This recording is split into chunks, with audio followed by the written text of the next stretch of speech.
Yes, welcome to all. स्वागत आप सभी का आरएसआर यूट्यूब चैनल पे। और हम आ चुके हैं अभी लाइव सिलेक्शन बेच लेक्चर नंबर आपका 12 है। सिलेक्शन बेच की हमारी ये क्लास है और इसमें लेक्चर नंबर हम आज बात करने वाले हैं 12 है। और आज हम बात करने वाले हैं वन डायमेंशनल जो मोशन है इसकी क्लास नंबर 5। और आज हमारा वन डायमेंशनल मोशन का पूरा एंड गेम यानी फिनिश हो जाएगा। और सबसे अहम सवाल है आज प्रैक्टिस के लिए भी जबरदस्त क्वेश्चन आपको देखने को मिलेंगे, यानी प्रैक्टिस सेशन भी होगा और कॉन्सेप्ट आपके पहले कॉन्सेप्चुअल जो क्वेश्चन बनेंगे यानी कॉन्सेप्ट तैयार करेंगे, बहुत अच्छे से कॉन्सेप्ट होंगे क्योंकि आज जो कॉन्सेप्ट हम करेंगे उसमें डायरेक्ट शॉर्ट ट्रिक बनने वाले हैं और उसके बाद में उन्हीं कॉन्सेप्ट पे प्रैक्टिस होगी। आज प्रैक्टिस बहुत ज्यादा होने वाली है और आपका कॉन्फिडेंस नजर आएगा प्रैक्टिस सेशन में, क्योंकि आज एंड गेम है वन डायमेंशनल मोशन। अगर आपने सिलेक्शन बैच की पहले की कोई भी क्लास मिस की है तो आप डाल सकते हैं सिलेक्शन बैच 2020 बाय आरएसआर, पूरी की पूरी आपको प्लेलिस्ट मिल जाएगी जिसमें सारे वीडियोज आपको एक सीरीज में एक क्रम में मिल जाएंगे। जिन बच्चों ने क्लास ज्वाइन कर लिया है एक काम करिए, फटाफट से एक बार क्लास को एक बार शेयर कर दीजिए, एक बार अपने व्हाट्सएप ग्रुप पे शेयर करके बच्चों को बुला लीजिए, क्योंकि आज की क्लास धमाल होने वाली है। फोकस रखना पूरा स्क्रीन पे, क्योंकि जब प्रैक्टिस की बारी आएगी तो आपको देखना पड़ेगा कि मैंने कितना सीखा है क्लास के दौरान। तो चलिए स्टार्ट करते हैं बिना देरी किए फटाफट से। हाउस द जोश, ये सवाल मेरा आपसे, इसका रिप्लाई मुझे कमेंट सेशन में चाहिए। फटाफट मैं स्टार्ट करता हूं क्लास को। तो चलिए देखिए, सबसे पहले अपन यहां पे बात करेंगे वन डायमेंशनल मोशन में क्या कॉन्सेप्ट रहेगा आपका। ये जो कॉन्सेप्ट आप स्क्रीन पे देख पा रहे हैं, ये कॉन्सेप्ट जो आप स्क्रीन पे देख पा रहे हैं, ठीक है, ये जो कॉन्सेप्ट आप देख पा रहे हैं, ये जो कॉन्सेप्ट आप देख पा रहे हैं, इन सभी कॉन्सेप्ट पे डिस्कस करेंगे आज की क्लास में और बहुत अच्छे से प्रैक्टिकली एक एक पॉइंट पे फोकस करेंगे टॉप कॉन्सेप्ट के साथ में, ठीक है। तो चलिए सबसे पहले बात करते हैं, पहला पॉइंट आपका स्क्रीन पर मैंने ऊपर ऊपर डाल दिया है और वो पॉइंट क्या है जरा उसको समझते हैं।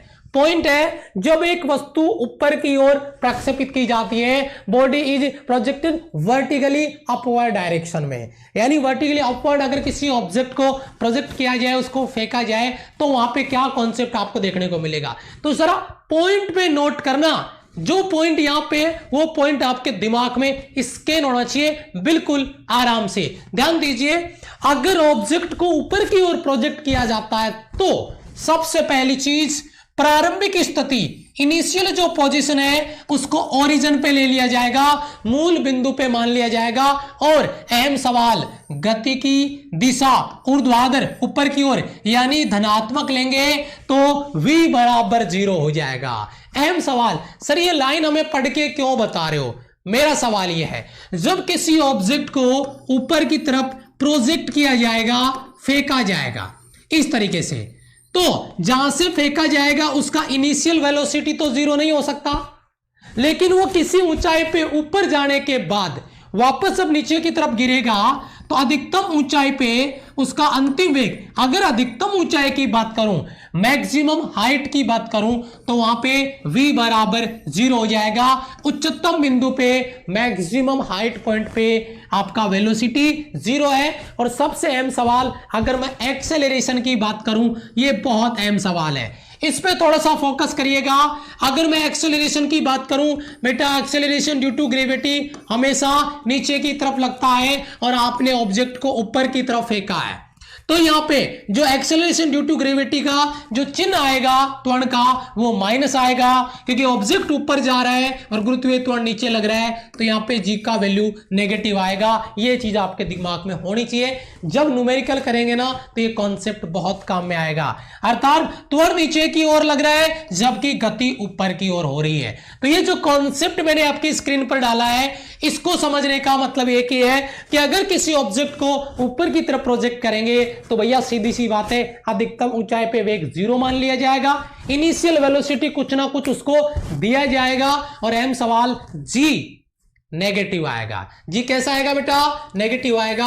ये एक बहुत अहम सवाल है इस स्लाइड से जो मैंने आपकी स्क्रीन पे बना के रखी है। बताना चाहूंगा आज की क्लास पूरा का पूरा डेडिकेट है आपके प्रैक्टिस सेशन के रिगार्डिंग, तो जरा कॉन्सेप्ट को ढंग से समझ लेना, क्योंकि प्रैक्टिस जब स्टार्ट होगी तो ये कॉन्सेप्ट जो मैं आपको अभी बता रहा हूं वही काम में आने वाले हैं। स्पेशल पॉइंट विशेष तौर से जब भी हमने नोट किया है तो कुछ ना कुछ जबरदस्त स्पेशल होने वाला उसमें, तो नोट करिए। पहला पॉइंट आपका स्पेशल पॉइंट का क्या है, समझते हैं इसको जरा ध्यान से। क्या कह रहा है पहला पॉइंट आपका, बहुत अहम सवाल आपका तैयार करेगा। एज इट इज क्वेश्चन आपको ऑप्शन में मिलेगा, एज इट इज क्वेश्चन, ठीक है। यस, यहां पे देखिए, गुरुत्वीय क्षेत्र में किसी वस्तु की गति में द्रव्यमान, त्वरण और यांत्रिक ऊर्जा नियत रहती है। एक अहम सवाल है, गुरुत्वीय बल क्षेत्र में, यानी अगर मोशन अंडर ग्रेविटी होता है, यानी गुरुत्व के अधीन अगर गति हो रही है, तो नोट करना, किसी वस्तु की गति में नंबर 1 मास, नंबर 2 एक्सेलरेशन और नंबर 3 मैकेनिकल एनर्जी यानी यांत्रिक ऊर्जा। यानी सबसे अहम सवाल हो गया, नंबर 1 इसका मास आ गया, नंबर 2 एक्सेलरेशन आ गया और नंबर 3 आपका मैकेनिकल एनर्जी आ गई यानी यांत्रिक ऊर्जा आ गई। ये सब कांस्टेंट रहेंगे। ये बहुत अहम सवाल है, थ्योरी का जो कॉन्सेप्ट का क्वेश्चन है जिसके रिगार्डिंग हम यहां पे बात कर रहे हैं। यानी अगर मोशन अंडर ग्रेविटी है, गुरुत्व के अधीन गति हो रही है, तो ये तीनों सवाल कमेंट बॉक्स में चाहूंगा, क्या ये तीनों पॉइंट आपका क्लियर हो गया है, याद हो गया है? आगे मैं इसके सवाल कराऊंगा। ध्यान दीजिएगा, मास कांस्टेंट रहेगा, मास चेंज नहीं होगा। एक्सेलरेशन कांस्टेंट रहेगा, क्योंकि एक्सेलरेशन ड्यू टू ग्रेविटी की बात हो रही है, जो कि कांस्टेंट रहेगा 9.8 या 10। और उसके बाद में आता है मैकेनिकल एनर्जी यानी यांत्रिक ऊर्जा। मैकेनिकल एनर्जी, यांत्रिक ऊर्जा पोटेंशियल एनर्जी और काइनेटिक एनर्जी का टोटल होती है, और टोटल हमेशा कांस्टेंट रहता है। अच्छा, ये तो कांस्टेंट हो गया। अब क्या क्या चेंज होता है? नंबर 1 स्पीड चेंज होता है, नंबर 2 वेलोसिटी चेंज होता है। आप कहोगे सर स्पीड क्यों चेंज होगा? जब किसी ऑब्जेक्ट को ऊपर की ओर प्रोजेक्ट करेंगे तो वह जैसे जैसे ऊपर जाता है वेलोसिटी का मैग्नीट्यूड भी कम होता है, यानी परिमाण भी कम हो रहा है, परिमाण में कमी आ रही है। और वेलोसिटी का जो मैग्नीट्यूड है वही तो क्या होता है? स्पीड होता है। यानी स्पीड चेंज होगा, वेलोसिटी डायरेक्शन चेंज होगा। इसलिए तीसरा मोमेंटम, क्योंकि अगर वेलोसिटी चेंज होगा तो मोमेंटम भी चेंज होगा। चौथा आपका काइनेटिक एनर्जी, गतिज ऊर्जा, और पांचवा आपका स्थितिज ऊर्जा। ये 5 पॉइंट बहुत अहम सवाल है। इस सवाल में हमने कम से कम 3 से 4 सवाल तैयार कर लिए हैं। मोशन अंडर ग्रेविटी क्या कांस्टेंट रहेगा, मास, एक्सेलरेशन और आपका मैकेनिकल एनर्जी क्या चेंज होगा। चेंज में आपका speed, velocity, momentum, kinetic energy, potential energy. Speed, velocity, momentum, kinetic energy और पोटेंशियल एनर्जी। जैसे जैसे ऊंचाई पे जाएंगे वैसे वैसे काइनेटिक एनर्जी घटेगा, पोटेंशियल एनर्जी बढ़ेगा।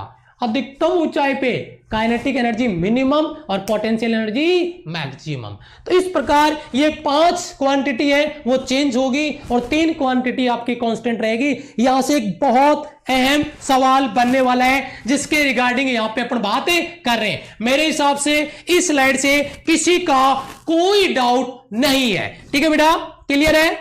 यस, क्लियर है बेटा? डाउट क्लियर है यहां से? ओके,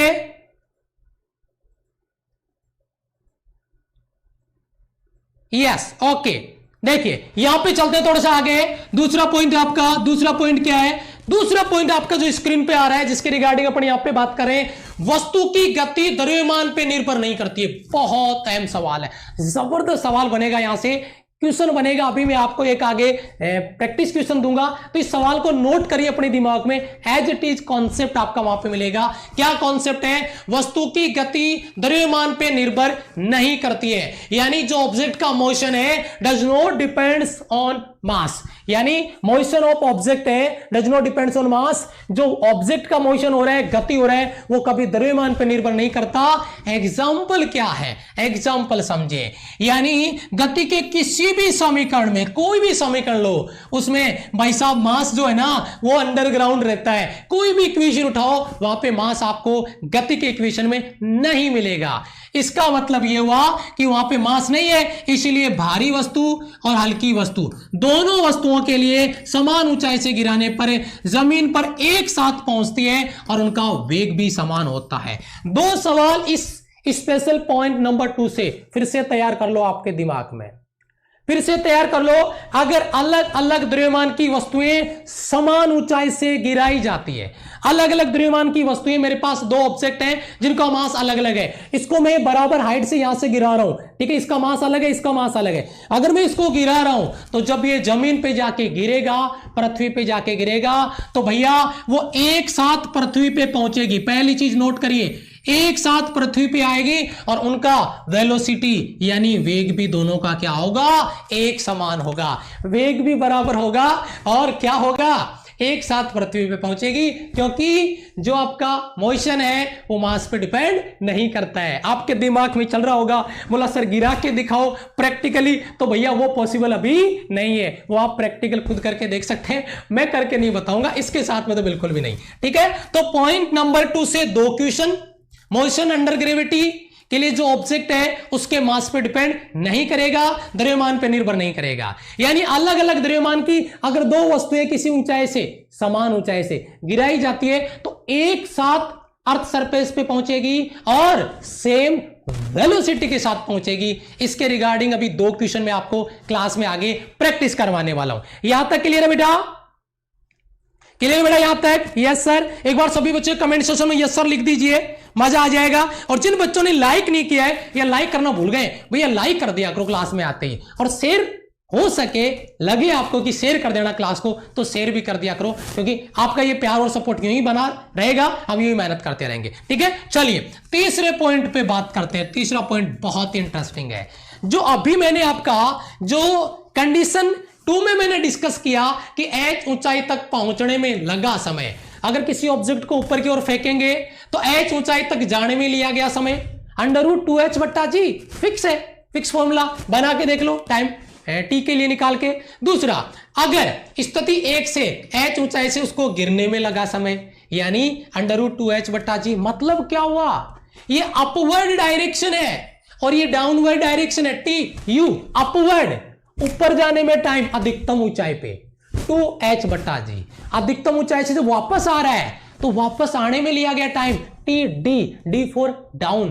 क्या मतलब है इसका, ये नोट करके रखिए। एक बहुत अहम सवाल, एक न्यूमेरिकल डायरेक्ट सोल्व कर लेंगे हम, विदाउट कैलकुलेशन आंसर निकाल देंगे, क्योंकि इस तरीके के क्वेश्चन में आज आपको प्रैक्टिस कराऊंगा इसी क्लास में आगे, ठीक है। तो TU बराबर TD √2h बटा जी, √2h बटा जी, जिसके रिगार्डिंग में बात कर रहा हूं। ऊपर जाने का समय और नीचे आने का समय बराबर रहेगा, टाइम आपका कितने समय में ऊपर जाएगी तो उतने ही समय में अधिकतम ऊंचाई से वापस उसी जगह आ जाएगा, उसी धरातल पे आ जाएगा। ये आपका पॉइंट नंबर 3। यहां से भी आपको as it is question exam में पूछा जाता है। Yes sir, thank you so much बेटा, थैंक यू, ठीक है। यस, थोड़ा सा कमेंट आपका डिले आता है स्क्रीन पे, क्योंकि लगभग 15-20 सेकंड का गैप रहता है आपका कमेंट मेरे बोलने के बाद में आने में, ठीक है, तो बाद में देखा मैंने। यस, अभी देखिए यहां पे आगे पहुंचते हैं। एक पॉइंट को नोट करिए अपने नोट्स में, क्या पॉइंट है जरा ध्यान दीजिए।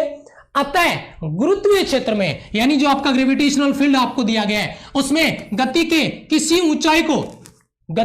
किसी ऊंचाई को प्राप्त करने में लगा समय, ऊंचाई तक जाने में लिया गया समय उसी ऊंचाई से गिरने में लगे समय के बराबर है। मैंने क्या कहा, TU किसके बराबर है, TD के बराबर है। मतलब ऊपर की तरफ जाने का जो वेग है, जो टाइम है, वो वापस आने के वेग के बराबर है √2h बट्टा जी, √2h बट्टा जी। यही कॉन्सेप्ट मैंने यहां पे थ्योरी में आपका लिख दिया है, जिसके रिगार्डिंग अपन यहां पे बात कर रहे हैं। ये आपका कॉन्सेप्ट क्लियर है बेटा?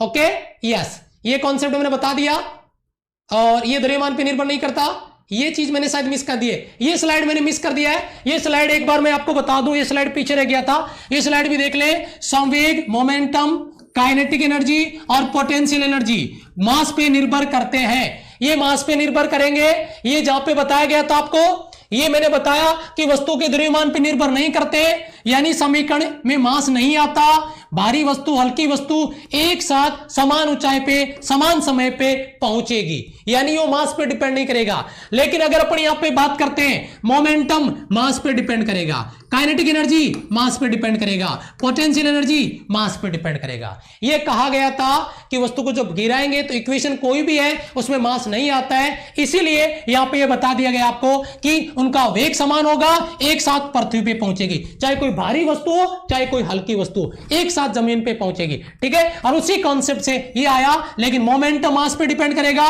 काइनेटिक एनर्जी मास पे डिपेंड करेगा, और पोटेंशियल एनर्जी मास पे डिपेंड आपका करेगा। उसके बाद में ये चीज ऊपर जाने का टाइम पीरियड यानी समय और वापस उसी ऊंचाई से गिरने का समय बराबर होंगे। दोनों मैंने बराबर करके बता दिए।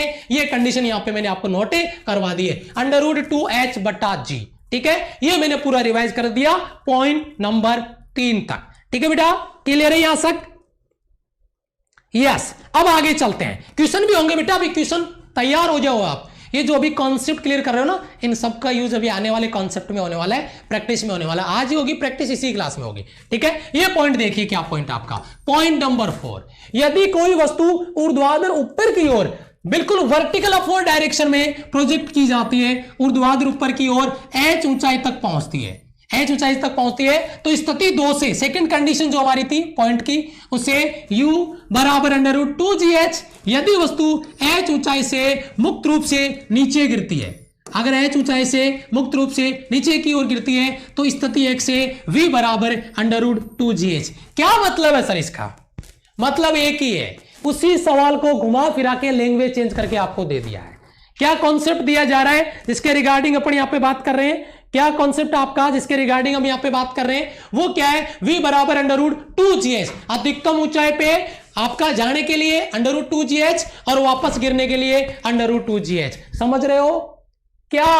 सब नहीं समझ में आया बेटा? अगर किसी ऑब्जेक्ट को प्रोजेक्ट करेंगे तो ये जो इनिशियल वेलोसिटी है वो आपको u, प्रारंभिक वेग, क्योंकि वस्तु को फेंकने के लिए इनिशियल वेलोसिटी देनी पड़ती है, तो जब फेंकोगे तो जो उसका प्रारंभिक वेग है u √2gh, अधिकतम ऊंचाई पे जाके जब वापस गिरेगा और वही वस्तु जब वापस पृथ्वी की सतह पे आएगा तो उसका अंतिम वेग, फाइनल वेलोसिटी v √2gh होगा। समझ रहे हो लॉजिक क्या है? कि जिस वेग से उसको फेंका वापस उसी वेग से वो धरातल पे आएगा। नोट करके रखो, लेकिन वर्टिकल अपवर्ड डायरेक्शन में, बिल्कुल ऊर्ध्वाधर ऊपर की ओर। जिस वेग से फेंका उसी वेग से वापस उसी बिंदु पे, जो प्रोजेक्शन पॉइंट है, प्रेक्षण बिंदु है, उस पे पहुंचेगा।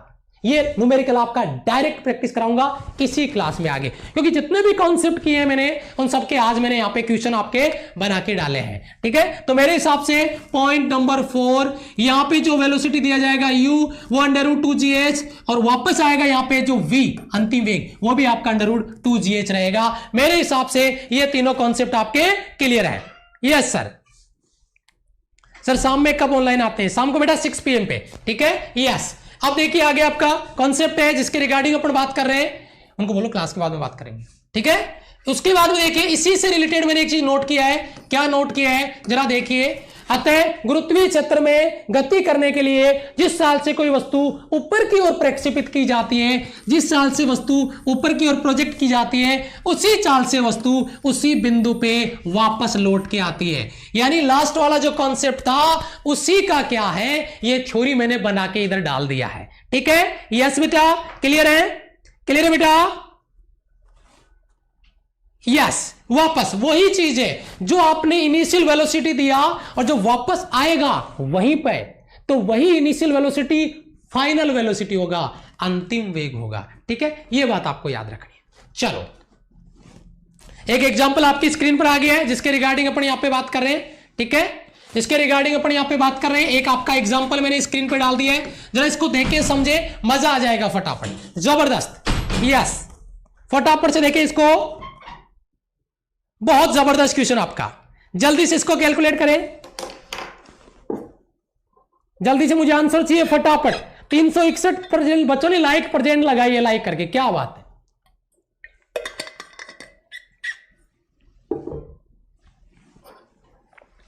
शाबाश, बहुत अच्छा क्वेश्चन आपका। जब किसी भवन के सिर से गेंद गिराई जाती है, दूसरी गेंद उसी क्षितिज से प्रक्षेपित की जाती है, तो कौन सी गेंद जमीन पर पहले पहुंचेगी? बहुत बढ़िया, कौन सी गेंद जमीन पर पहले पहुंचेगी? शाबाश, यस, जल्दी बताइए। मैक्सिमम बच्चों को ऑप्शन सी आ रहा है, मैक्सिमम बच्चों का ऑप्शन सी आ रहा है। शाबाश, ओके, मैक्सिमम बच्चे सी बता रहे हैं, सर सी आएगा, शाबाश बेटा। अभी जो कॉन्सेप्ट दिया था सेम कॉन्सेप्ट है, यानी यहां से मान लो आपका ये टावर है और यहां से किसी बॉल को इधर प्रोजेक्ट किया जा रहा है और एक बॉल को इधर प्रोजेक्ट किया जा रहा है, ठीक है। क्या कह रहे हैं कि किसी भवन के सिर से एक गेंद गिराई जाती है जबकि दूसरी गेंद उसी समय पे क्षैतिज दिशा में, एक इधर गिरा रहे हैं और एक इधर क्षैतिज दिशा में फेंक रहे हैं, तो प्रक्षेपित की जाती है, तो कौन सी गेंद जमीन पर पहले पहुंचेगी, ठीक है। यहां पे ऑप्शन आ रहे हैं, दोनों गेंद समान समय पर पहुंचेगी, दोनों गेंद क्या होगी, समान समय पर पृथ्वी पहुंचेगी, दोनों के द्वारा लिया गया जो टाइम इंटरवल है वो बराबर होगा और एक साथ पृथ्वी पे पहुंचेगी। ऑप्शन सी, अभी जो मैंने कॉन्सेप्ट आपका दिया था उसी कॉन्सेप्ट का यूज करके क्वेश्चन आपका बन गया है। अगला सवाल आपका, एक और जहरीला सवाल आपकी स्क्रीन पर आ गया है, निम्न में से कथन सही है या गलत, राइट और रॉन्ग स्टेटमेंट फाइंड करना है। क्या है,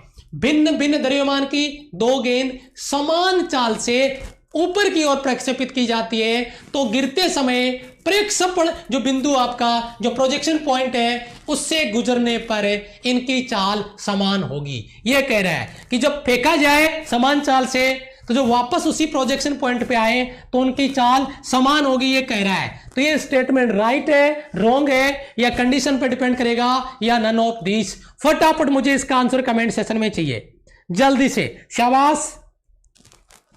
कुछ बच्चों का कमेंट आना स्टार्ट हो गया है, यस, बहुत बढ़िया, वाओ, वेरी गुड, शाबाश। देखिए बेटा यहां पे ए ऑप्शन बिल्कुल राइट ऑप्शन है बेटा।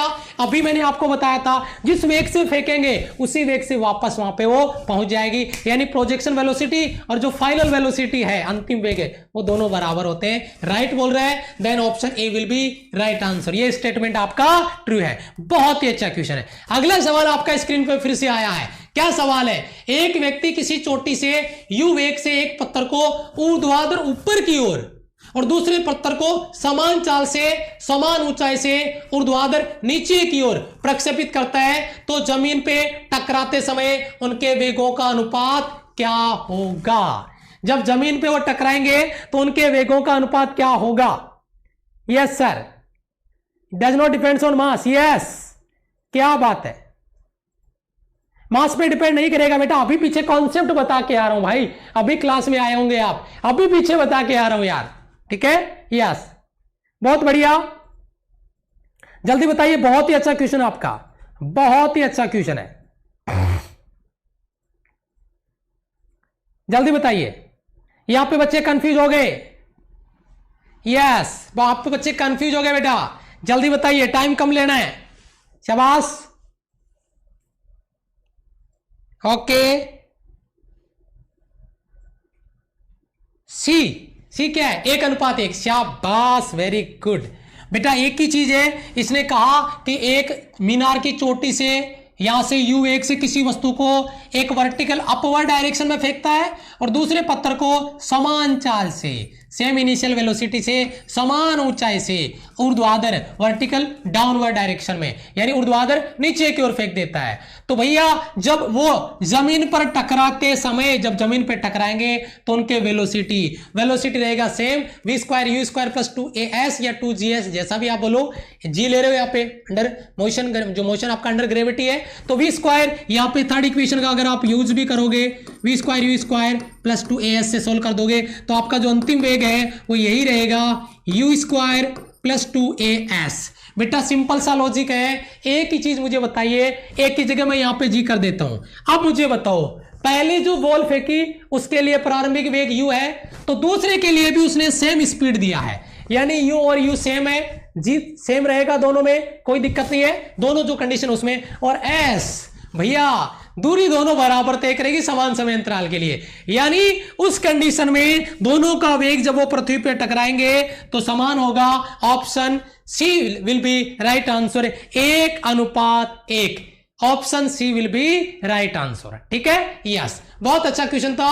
अब कुछ कॉन्सेप्ट फिर आएंगे, फिर इसकी प्रैक्टिस स्टार्ट होगी और लास्ट में कम से कम 8 से 10 सवाल होने वाले हैं। पहले कुछ कॉन्सेप्ट और है, जरा उन पे फोकस कर लिया जाए। तो पहले कॉन्सेप्ट और क्या आ रहा है बेटा, परिवर्तित त्वरण के अधीन गति, यानी अगर एक्सेलरेशन आपका चेंज हो रहा हो, मोशन विथ वेरिएबल एक्सेलरेशन, यानी वेरिएबल एक्सेलरेशन के अलोंग अपर अगर मोशन करवाते हैं, गति करवाते हैं, तो उस प्रकार के लिए जो आपके समीकरण है, जैसे मान लो आपको वेलोसिटी निकालना है तो हमने कहा v बराबर dx अपॉन dt, वेलोसिटी आ गया और इसी से हमने इसका एक्सेलरेशन निकाल लिया dv अपॉन dt या dx square upon dt square. General चीज है, जो फॉर्मूला आपको यहां पे दिया गया है, जो काम में आया आपको सब पता है, पहला फॉर्मूला भी और दूसरा, पहले वेलोसिटी के लिए और उसी वेलोसिटी का यूज करके हमने एक्सेलरेशन निकाल लिया।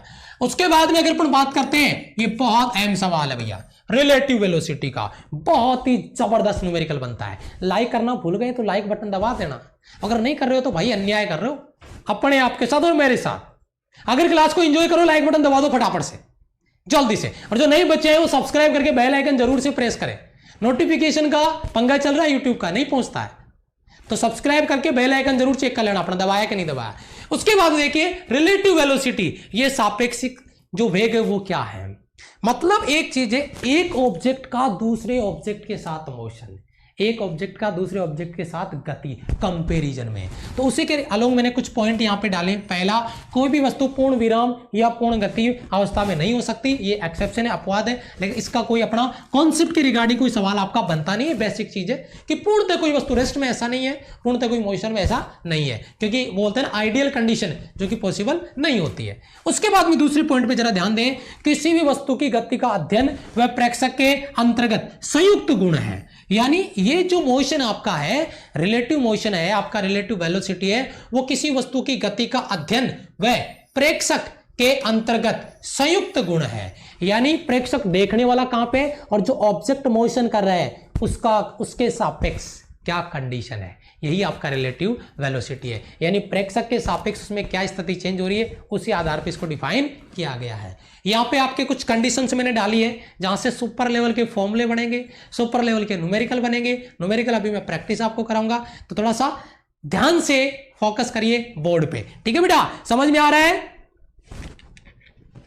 ठीक है बेटा, समझ में आ रहा है, यस। चलो देखिए, ओके, तो यहां पे देखिए पहला पॉइंट आपका क्या है, मैंने कुछ समझाने के लिए कुछ एग्जाम्पल यहां पे डाले हैं, कुछ एग्जाम्पल मैंने यहां पे लिया है, उस एग्जाम्पल को जरा ध्यान से समझे। क्या, एक डाकू जमीन के सापेक्ष तेजी से दौड़ते हुए प्रवेश कर अपनी पिस्तौल निकालता है और कहता है, डाकू है भाई, लुटेरे हैं क्या, तुरंत से जमीन के सापेक्ष तेजी से दौड़ते हुए प्रवेश करता है, पिस्तौल निकालता है और कहता है क्या, हिलो मत, खड़े रहो।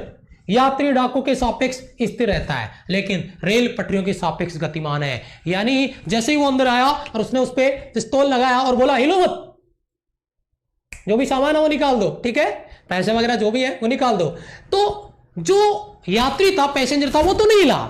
लेकिन अगर अपन कंपेयर करें उस पैसेंजर की या उस डाकू की किसके साथ में, अगर रेल की पटरियों के सापेक्ष या बाहर का जो इन्वायरमेंट है, धरातल है, पेड़ पौधे हैं, ठीक है, स्टेशन मान लो, वहां पे उसके कंपैरिजन में ट्रेन आगे बढ़ रही है, ट्रेन आगे चल रही है, यानी उसके सापेक्ष वो मोशन में है, जबकि वह पैसेंजर और वह डाकू दोनों एक दूसरे के सापेक्ष रेस्ट में है। इसी कंडीशन को समझना है हमें रिलेटिव वेलोसिटी में, यही कंक्लूजन है हमारा रिलेटिव वेलोसिटी का। मेरे हिसाब से जो बेसिक कॉन्सेप्ट है रिलेटिव वेलोसिटी का वो आपके दिमाग में आ गया होगा। तो अभी इसके दूसरे पॉइंट पे चलते हैं, और दूसरा जो पॉइंट है वो क्या है, जरा ध्यान दीजिए। सापेक्ष गति का मतलब, सापेक्ष गति का मतलब है किसी वस्तु का दूसरी वस्तु के सापेक्ष गति, अर्थात एक वस्तु A जिसका वेग VA, एक वस्तु B जिसका वेग VB, दो वस्तुओं के पृथ्वी के सापेक्ष वेग है, तो वस्तु B का, ऑब्जेक्ट B का वस्तु A के सापेक्ष वेग, यानी सिंपल सा कॉन्सेप्ट है, the velocity of B relative to A will be given by this condition. Condition आपके सामने है, VBA वेक्टर है, वस्तु B का A के सापेक्ष जिसका वेग है उसको पहले लिखो VB, किसके सापेक्ष है, किसके रेस्पेक्ट में, ए के रेस्पेक्ट में, तो वी बी ए बराबर। अब ये देखो, जिसका पहले लिखा उसको पहले लिखो और बाद में लिखा उसको बाद में लिखो, V B minus V A. Vector क्यों लगा रहा हूं, क्योंकि मैं यहां पे वेलोसिटी की बात कर रहा हूं, यानी डायरेक्शन भी साथ में आएगा। तो relative velocity V B A बराबर V B vector minus V A, यानी वस्तु बी का वेग ए के सापेक्ष, वस्तु बी का वेग वस्तु ए के सापेक्ष यहां पे डिफाइन आपको किया जा रहा है, वी बी वेक्टर बराबर V B minus A V A. मेरे हिसाब से ये रिलेटिव वेलोसिटी का जनरल फॉर्मूला है जो आपका यहां से क्लियर है बेटा, ठीक है, यस ओके यस। आगे बढ़ते हैं बेटा, यहां पे देखिए ये कॉन्सेप्ट मैंने यहां पे डाला है नोट पॉइंट में। नोट पॉइंट में मैंने कुछ लिखा आपके नोट्स के लिए, क्या लिखा है जरा उसको समझते हैं, अंडरस्टैंडिंग में लेके आते हैं। क्या लिखा है अपने नोट्स में डालना है कि यदि दो वस्तुएं एक रेखा पे समान दिशा में पृथ्वी के सापेक्ष वी ए और वी बी के वेग से गति कर रही है, तो b का a के सापेक्ष जो वेग है वी बी ए बराबर V B minus V A. इस बार मैंने इस पे वेक्टर लिखा है, यानी जो भी वैल्यू अपने को मिलेगी वो केवल मैग्नीट्यूड आएगा, जो भी मैंने पीछे समझा दिया आपको। वहां पे डायरेक्शन भी थी, यहां पे केवल आपका मैग्नीट्यूड है, इसके रिगार्डिंग हम बातें कर रहे हैं। यहां पे दूसरा जो पॉइंट आ रहा है बहुत अहम है, वो फॉर्मूला तो याद हो गया आपको, वी बी ए बराबर V B minus V A, खत्म। कॉन्सेप्ट आपकी स्क्रीन पर है, बहुत अहम सवाल है, जरा इसको ध्यान से समझिएगा। दूसरा पॉइंट आपका क्या है कि जब एक वस्तु से दूर या जब वस्तु एक दूसरे से दूर, जब कोई वस्तु एक दूसरे से दूर जा रही है, यानी अपोजिट डायरेक्शन में जा रही है, या दूसरा क्या कह रहा है, या एक दूसरे की ओर गति कर रही है। भाई देखो लॉजिक सेम है, ये वस्तु इससे दूर जा रही है, डायरेक्शन अपोजिट है, ये वस्तु के पास आ रही है, डायरेक्शन अपोजिट है। पास आएगी तो भी डायरेक्शन अपोजिट है, दूर जाएगी तो भी डायरेक्शन अपोजिट है। तो इन दोनों लॉजिक को एक बार अपने दिमाग में कॉपी करिएगा। क्या कहना चाहता है कि यदि वस्तु एक दूसरे के सापेक्ष दूर जाए या एक दूसरे की ओर गति करें, तो वस्तु बी का वस्तु ए के सापेक्ष वेग का परिमाण क्या होगा, वी बी ए। याद रखना, वी बी ए बराबर वी बी माइनस आपका फॉर्मूले का है, और वी ए, ये माइनस क्यों आया, कोई बताएगा मुझे, वी ए माइनस क्यों आया? क्योंकि बेटा इसकी डायरेक्शन अगर पॉजिटिव ले लिया आपने, मान लो वी बी का डायरेक्शन पॉजिटिव ले लिया, तो वी ए का डायरेक्शन क्या आएगा अपने आप ही नेगेटिव, क्योंकि या तो वो पास आ रहा है या उससे दूर जा रहा है। दूर जा रहा है तो अगर ये डायरेक्शन पॉजिटिव है तो ये डायरेक्शन क्या आएगा, नेगेटिव। तो अगर पास आ रहा है या दूर जा रहा है, दोनों ही कंडीशन में आपका यहां पे जो फॉर्मेट बनेगा वो फॉर्मेट बनेगा, बिल्कुल बेसिक आपकी स्क्रीन पर है, बहुत अहम सवाल है। वी बी बराबर V B minus minus V A, minus minus है प्लस है, यानी जो आपका सापेक्षिक जो वेग का प्रिंसिपल है वो जुड़ गया। तो अब न्यूमेरिकल में डायरेक्ट क्वेश्चन सोल्व करेंगे। अगर दो वस्तुएं पास आ रही है या दो वस्तुएं दूर जा रही है और अगर उनका रिलेटिव वेलोसिटी पूछा जा रहा है, तो भाई दोनों का क्या कर देना है, टोटल कर देना है, दोनों का योग कर देना है। मेरे हिसाब से यहां पे कोई डाउट आपका नहीं बचेगा, ठीक है। नीचे एक एग्जांपल दिया गया है फिगर डाल के, उसमें यहां पे एक कार है जिसकी वेलोसिटी आपका 25 मीटर पर सेकेंड है, ठीक है, और यहां पे एक कार है जिसकी स्पीड है 35 मीटर पर सेकेंड है, ठीक है। यहां पे पूछ रहा है कि रिलेटिव वेलोसिटी क्या होगी इन दोनों की। तो भैया अगर मैं इसकी डायरेक्शन देखो बेटा और इसकी डायरेक्शन देखो, पास आ रहे दोनों तो जुड़ेंगे, तो 25 और 35 में डायरेक्ट जोड़ूंगा, 40 और 20 60 हो जाएगा, 60 मीटर पर सेकेंड आपका रिलेटिव वेलोसिटी आ जाएगा दोनों का। क्लियर बेटा, क्लियर है बेटा, क्लियर है बेटा। यहां से एक बार सभी बच्चे कमेंट कर देंगे क्लियर है। आपका कमेंट थोड़ा सा डिले आता है बेटा, यस। अब चलते हैं तीसरे पॉइंट पे। तीसरा कॉन्सेप्ट क्या है इस पे डिस्कस करते हैं। तीसरा पॉइंट आपका दो वस्तुओं का एक दूसरे के सापेक्ष, यानी एक का दूसरे के सापेक्ष अगर अपन लेते हैं, रेफरेंस लेते हैं, तो दोनों वस्तुओं के वेगों का या तो अंतर आएगा। अंतर कब आएगा, जब एक ही दिशा में गति कर रही है। अगर एक दिशा में आगे बढ़ रही है, ये इधर जा रहा है और दूसरा भी इधर जा रहा है, तो दोनों का अंतर आएगा। दूसरा, एक ही दिशा में गति कर रही है तब तो योग तथा वेगों का योग। अंतर कब आएगा, जब एक ही दिशा में आगे बढ़ रही है, जब, और वेगों का योग कब है, जब विपरीत दिशा में गति कर रही है। और विपरीत दिशा में गति दो प्रकार से हो सकती है बेटा। देखो मैं एग्जांपल बताता हूं, सेम डायरेक्शन में ये लो, ये आपका वी ए और ये आपका वी बी मान लो। तो अगर आपको वी बी ए निकालना है तो आप यहां पे करोगे वी बी माइनस का वी ए। अगर सेम डायरेक्शन में है तो अंतर आएगा, लेकिन अगर अपोजिट डायरेक्शन है, एक तो डायरेक्शन ये हो गया अपोजिट, ये आपका वी ए है, ये वी बी है, तो अगर आप यहां पे वी बी ए निकालोगे तो वही वी ए प्लस का वी बी करना है, या पास आ रहा हो तो भी डायरेक्शन अपोजिट है, ये वी ए और ये आपका वी बी, स्मॉल ले लेता हूं, तो यहां पे वी बी ए बराबर क्या हो जाएगा, वी ए प्लस का वी बी।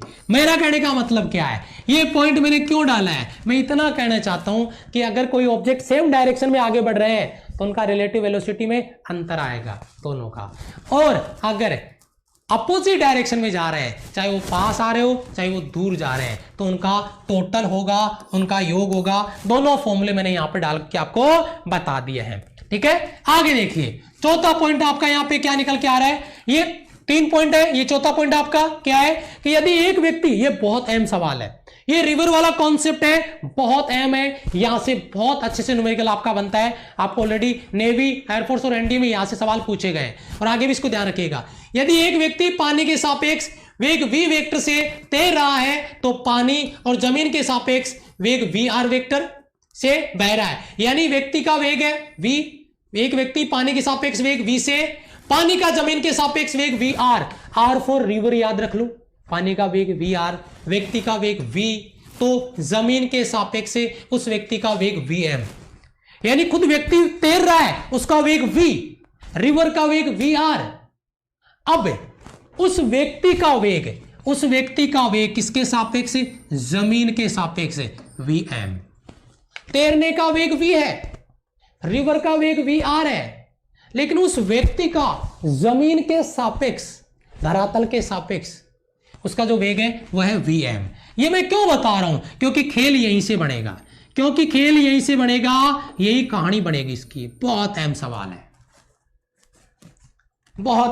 है, यानी अगर यहां पे आपको उस व्यक्ति का वेग पूछना है धरातल के सापेक्ष से, तो भैया यहां पे उसके तैरने का वेग और रिवर का वेग दोनों जुड़ जाएंगे, तब जाके धरातल के सापेक्ष उसका वेग आएगा। जैसे मान लो मैं नदी में तैर रहा हूं तो मेरा तैरने का वेग, रिवर का वेग दोनों जुड़ेंगे, तो बाहर से कोई जो मुझे देख रहा है वो मेरा वेग बताएगा, उन दोनों का टोटल, बाहर से देखने वाला। तो ये मेरा तैरने का वेग है और ये रिवर का वेग है, तो दोनों को जोड़ दिया तो ये मेरा टोटल वेग हो गया, जो बाहर से खड़ा होके कोई मुझे देख रहा है।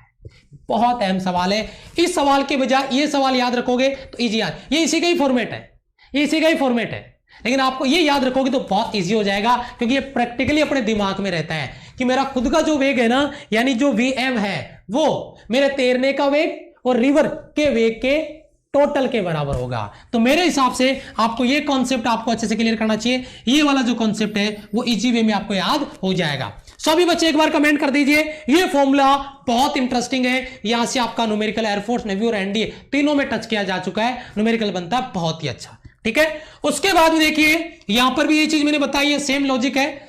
यदि व्यक्ति नदी के बहाव की दिशा में तैरता है, यदि व्यक्ति नदी के बहाव की दिशा में, तो भैया सीधी सी बात है, खुद का वेग तैरने का और नदी का वेग दोनों जुड़ गए, जो पीछे वाला कॉन्सेप्ट है सेम, यानी वी एम उसका टोटल वेग, तैरने का वेग और रिवर का वेग दोनों जुड़ गए। दूसरा, यदि विपरीत दिशा में तैरता है तो भैया उसका टोटल वेग तैरने के वेग और रिवर के वेग के अंतर के बराबर होगा। मेरे हिसाब से यह डायरेक्ट फॉर्मूला प्रैक्टिकली आपके दिमाग में आ गया होगा, क्योंकि रिवर कॉन्सेप्ट बहुत अहम है।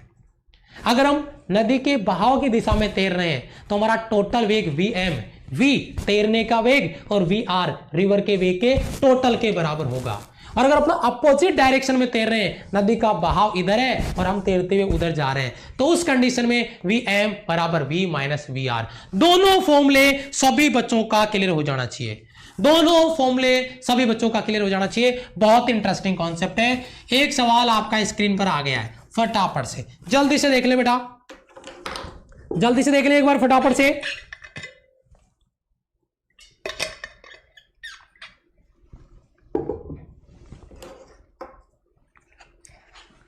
बेटा एनडीए में भी आया है, राज बेटा एनडीए में भी आया है, एयरफोर्स में भी आया है और नेवी में भी आया है।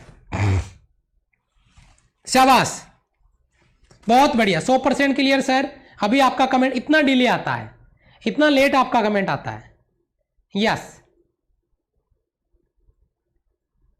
नमस्ते नमस्ते बेटा। यस, जल्दी बताइए बेटा। बहुत अच्छा क्वेश्चन है। दो ट्रेनें सीधी पटरियों पर 60 किलोमीटर पर आवर और 30 किलोमीटर पर आवर की चाल से एक दूसरे की ओर गति कर रही है। यदि समय t बराबर 0 पर इनके बीच की दूरी 90 किलोमीटर है तो वे कब टकराएगी, यानी उनके टक्कर होने का समय क्या होगा, उनके टक्कर होने का समय क्या होगा। बहुत जबरदस्त, वेरी गुड। मैक्सिमम बच्चों का राइट ऑप्शन आ रहा है। थोड़ा फास्ट कमेंट करें और प्रत्येक बच्चा कमेंट करे, क्योंकि इस तरीके के सवाल भी अगर हम सॉल्व नहीं कर पाएंगे तो भैया हमारी प्रिपरेशन 0 लेवल पे है। 1 डायमेंशन के अलोंग अगर अपन बात करते हैं तो सिंपल सा सवाल है, बहुत अच्छा। जो अगर आप नहीं कर पा रहे हो तो बहुत गलत यहां पे हो रहा है। ठीक है बेटा, यस, ओके। चलो, सबसे पहला अहम सवाल तो बेटा हमें समय निकालना है। समय बराबर दूरी बटा चाल, एस बटा वेग भी ले लेता हूं मैं। सबसे अहम सवाल, दूरी एस तो ठीक है यार, दोनों के बीच की दूरी 90 किलोमीटर है। दोनों के बीच की दूरी कितनी है बेटा? 90 किलोमीटर है। लेकिन चाल क्या है? अब आप मुझे बताओ, ट्रेनों को टकराने के लिए पास आना जरूरी है या एक ही दिशा में चलना जरूरी है? पास आना जरूरी है, और पास आएगी तो दिशा विपरीत। और अभी अभी मैंने बताया है कि या तो पास आए या दूर जाएं, तो उनका रिलेटिव वेलोसिटी कैसे निकालते हैं? उनको टोटल कर देते हैं। एक का 60 किलोमीटर है, दूसरे का 30 किलोमीटर पर आवर है। 60 और 30 कितना हो गया? 90 किलोमीटर पर आवर है। तो यहाँ पे 90 किलोमीटर और ये वेलोसिटी जो रिलेटिव वेलोसिटी है 90 kilometre per hour, 90 kilometre per hour cut गया, आवर बच गया आपका 1 आवर। 1 घंटे के बाद में वो टकराएगी। ऑप्शन आपका ए विल बी राइट आंसर। बहुत ही अच्छा क्वेश्चन था बेटा। यस, मस्त कॉन्सेप्ट था आपका। ओके, यस, शाबाश। अगला सवाल तुरंत आपका स्क्रीन पे, ज्यादा टाइम नहीं मिलेगा बेटा आपको। यस, अगला सवाल, समान त्वरण से गति करती हुई एक वस्तु का वेग प्रथम 2 सेकंड में 20 मीटर पर सेकंड और पहले 4 सेकंड में 40 मीटर पर सेकंड है, तो प्रारंभिक वेग कितना होगा? बहुत अच्छा सवाल है, जबरदस्त कॉन्सेप्ट है। जल्दी सॉल्व करें बेटा, सुपर कॉन्सेप्ट, टॉप लेवल का क्वेश्चन आपका आपकी स्क्रीन पर। ए इसका बताओ बेटा, इसका बताओ कितना आएगा? यस यस, बहुत अच्छे।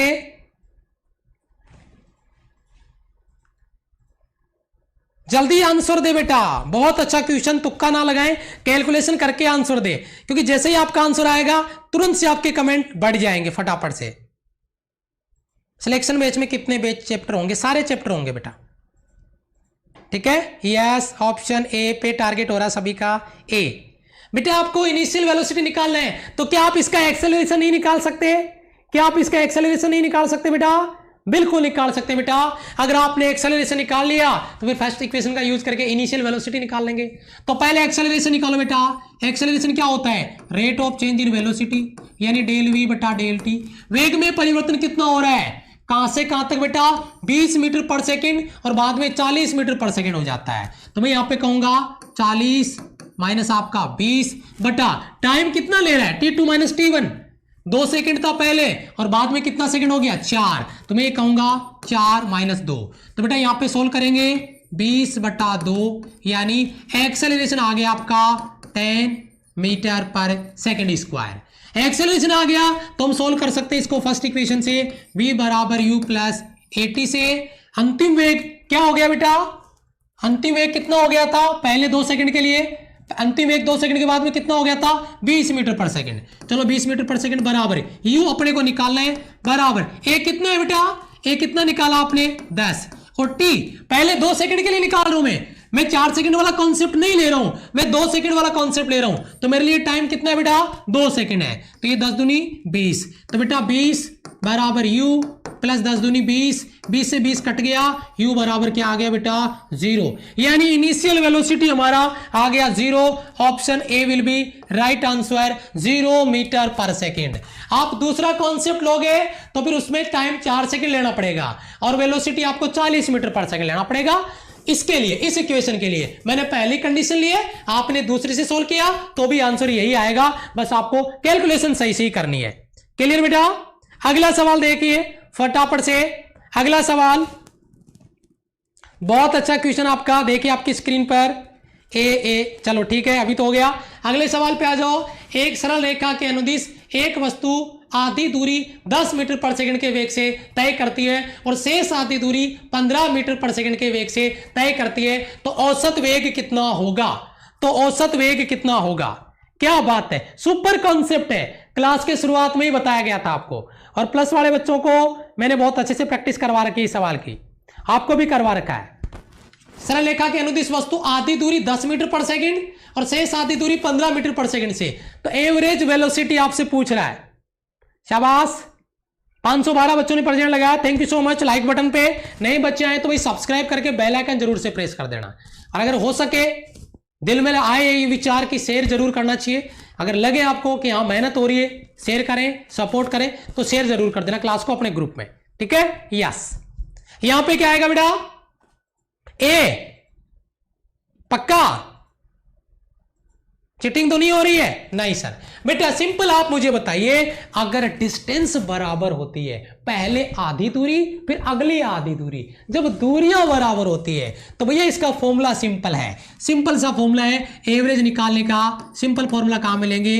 2v1 v2 बटा v1 प्लस का v2, यानी v एवरेज अगर आपको निकालना है तो 2v1 कितना है बेटा?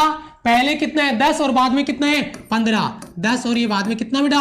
15 बटा 10 प्लस का आपका 15। तो बेटा वी एवरेज कितना हो जाएगा? यहां पे देख लो बेटा, ये यहां पे 2, एक बार ऐसे रहने दो इसको, 10 इंटू 15 और यहां पे 10 और 15 कितना हो गया? 25। तो काट देंगे 5 से, 5 और यहां पे 3, ठीक है बेटा। कुछ कट रहा है क्या? 5 दूनी 10, 3 दूनी 6, 6 दूनी 12। तो बेटा 12 मीटर पर सेकंड हमारा ऑप्शन कहां पे आ रहा है? ऑप्शन ए, 12 मीटर पर सेकंड आपका राइट आंसर यहां पर आपको देखने को मिल रहा है। क्लियर है बेटा? बहुत बढ़िया, शाबाश। ओके, चलो अगला सवाल आपका स्क्रीन पर देखिए। नेक्स्ट क्वेश्चन आपका बहुत ही अच्छा क्वेश्चन, जरा ध्यान से देखिएगा। समय के सापेक्ष एक वस्तु की स्थिति यह दिया गया है, तो t बराबर 0 पे एक्सेलरेशन कितना होगा? Time t equal to 0, then acceleration फटाफट से, शाबाश, बहुत बढ़िया, क्या बात है। जल्दी सॉल्व करें बेटा, जल्दी से सॉल्व करें भाई फटाफट। ओके,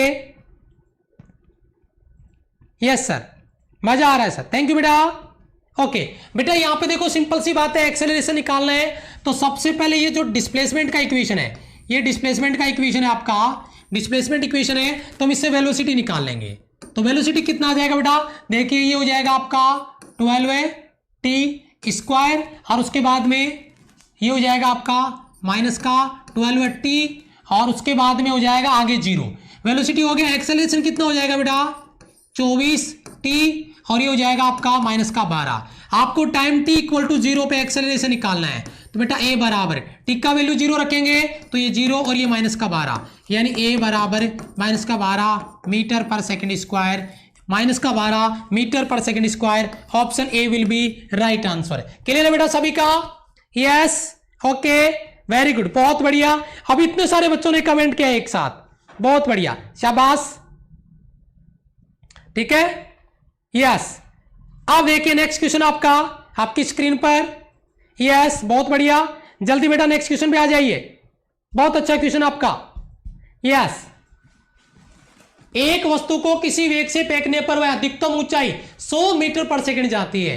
अगर दुगने द्रव्यमान की वस्तु की दूसरी वस्तु को प्रारंभिक वेग के दुगने द्रव्यमान की वस्तु को प्रारंभिक वेग के दुगने वेग से फेंकने पर अधिकतम ऊंचाई कितनी होगी? क्या सुपर क्वेश्चन आपका, एग्जाम का मोस्ट टारगेटेड क्वेश्चन आपका। देखते हैं कितने बच्चे सॉल्व कर पाते हैं।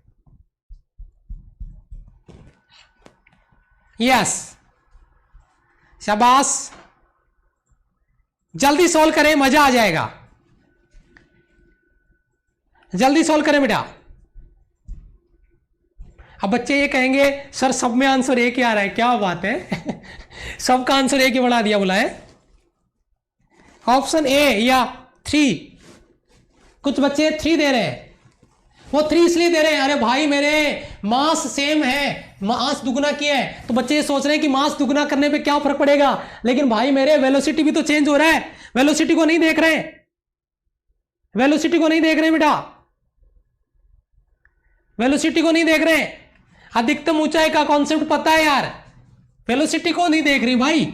एस बराबर आपका यू स्क्वायर बटा 2g आपने लिया। चलो मास पे डिपेंड नहीं करता है, तो ये दुगना लॉजिक केवल कंफ्यूज करने के लिए दिया था, हटाओ। लेकिन यार दूसरी वस्तु को वेग के दुगने वेग से वेलोसिटी दुगना है, तो इसमें कितनी ऊंचाई थी बेटा, इसकी ऊंचाई कितनी थी 100 मीटर। अब नया मान लो आपका एस डेस है, तो इसके दुगने वेग से फेंकेंगे, 2 का स्क्वायर कितना हो जाएगा 4 यू स्क्वायर बटा 2g। अब बताओ आप मुझे 4 गुणा यू स्क्वायर बटा 2g का वैल्यू कितना है 100, तो 100 से मल्टीप्लाई करेंगे तो आंसर कितना आएगा यार 400 मीटर। डायरेक्ट आंसर आ रहा है, विदाउट कैलकुलेशन बच्चों ने क्लिक किया होगा, बहुत सारे बच्चों ने। लेकिन कॉन्सेप्ट अगर आपके दिमाग में है तो विदाउट कैलकुलेशन बच्चों ने क्लिक किया होगा। अगर आपके दिमाग में कॉन्सेप्ट है तो बेटा ये आपका 1 डायमेंशन आपका कंप्लीट हो गया है। 3 टॉपिक मैंने आपके फिनिश करवा दिए, unit and dimension, scalar vector और ये 1 डायमेंशनल मोशन। अब मंडे को संडे को आपकी छुट्टी रहेगी, वैसे सैटरडे को भी छुट्टी रहती है, लेकिन लास्ट वाला मतलब लास्ट डे आपका क्लास नहीं हो पाया था ना, वो नोट्स तैयार नहीं थे इसलिए, तो इसलिए आज मैंने क्लास लगा दी है। मंडे को हम स्टार्ट करेंगे 2D मोशन। अगर कोई भी क्लास आपने मिस कर दिया है तो सिलेक्शन बैच बाय RSR लगा के कोई भी क्लास आप सर्च कर सकते हैं। और जिन बच्चों ने मुझे अनअकैडमी भी फॉलो नहीं किया है, वहां पे बहुत सारे नए नए बच्चे पहुंच रहे हैं। जिन बच्चों को पता ही नहीं है प्रैक्टिस के रिगार्डिंग, तो भाई बहुत कुछ मिस कर रहे हो। अगर आप प्रैक्टिस करने अभी तक अनअकैडमी पर नहीं पहुंचे हो तो मेरी 2 क्लासें होती है, एक सुबह 8 बजे, एक शाम को 6 बजे। एक क्लास होती है 3:50 पे, उस क्लास में कॉन्सेप्चुअल क्वेश्चन होते हैं, सुबह वाले में मॉक टेस्ट होता है, शाम को टॉपिक वाइज रिवीजन होता है। लिंक डिस्क्रिप्शन में दिया हुआ है, वहां से जाके फॉलो करें। अनअकैडमी का लर्निंग ऐप डाउनलोड करो, डिफेंस कैटेगरी सेलेक्ट करो, एयरफोर्स नेवी एनडीए, फिर मुझे वहां पे सर्च करो, आपको मिल जाएगा। ठीक है, क्लियर है बेटा? तो मैं देखता हूं अनअकैडमी से कॉल आ रहा है। ठीक है बेटा, चलो बाय बाय, टीम से कॉल आ रहा है, मैं मिलता हूं आपसे नेक्स्ट